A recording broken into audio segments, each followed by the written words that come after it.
Hello, Kinderguppies. It's Mr. McComb again, and I've got another fabulous book for you. It's called Superworm, and it is written by one of my favorite authors, Julia Donaldson. In this book, Superworm is a real upstander, but when he gets in trouble, his friends have to help him. As you listen to this story, I really want you to concentrate on all of the rhyming words you hear. Have fun, get ready, because here we go. Superworm is super long. Superworm is super strong. Watch him wiggle, see him squirm. Hip hip hooray for Superworm. Help! Disaster! Baby Toad has hopped into a major road. Quick, whatever can we do? Look, a superworm lasso. The bees are feeling bored today. They need a nice new game to play. Cheer up, bees, no need to mope. It's Superworm, the skipping rope. Beetles fallen in the well. Is she drowning? Who can tell? Not to panic, all is fine. It's Superworm, the fishing line. Then toads and beetles, bees and bugs, brothers, sisters, and sister slugs, Uncle Ant and Earwig Ant, clap and cheer and chant this chant. Superworm is super long, Superworm is super strong. Watch him wiggle, see him squirm. Hip hip hooray for Superworm!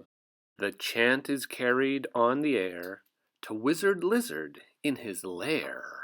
He mutters in his servant's ear, "Find that worm and bring him here."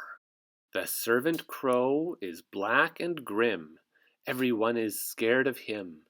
They all let out a fearful shriek to see their hero in his beak. The wizard waves his magic flower. "Now, Superworm, you're in my power, and you must tunnel, writhe, and coil to find me treasure in the soil." Superworm is very cross to have a lizard as his boss, but when he tries to slink away, the wizard's magic makes him stay. The lizard flicks an angry tail. "Have one last try, and if you fail to find that treasure down below, I'll feed you to my hungry crow." For days he tunnels, twists and winds, but all the treasure that he finds is 2 small buttons, half a cork, a candy, and a plastic fork. The crow is flapping through the night. Everyone looks up in fright.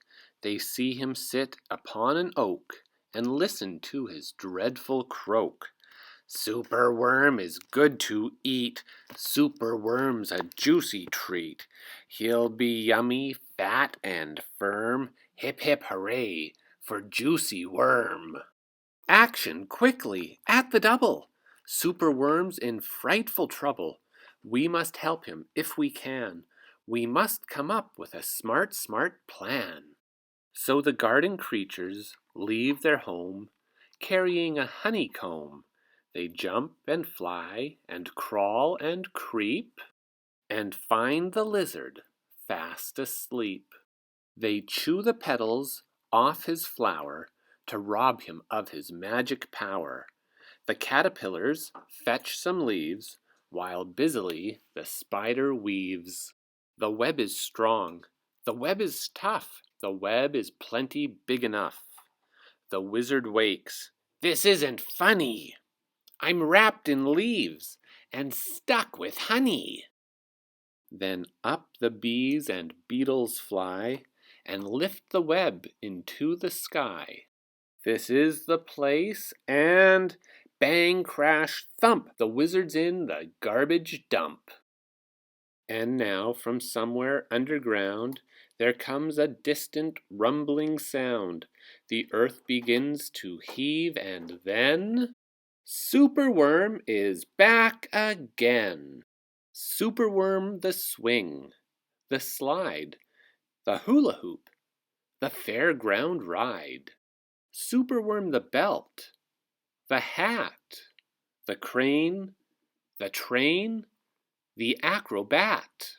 Then toads and beetles, bees and bugs, brother snails and sister slugs, Uncle Ant and Earwig Ant, clap and cheer and chant this chant.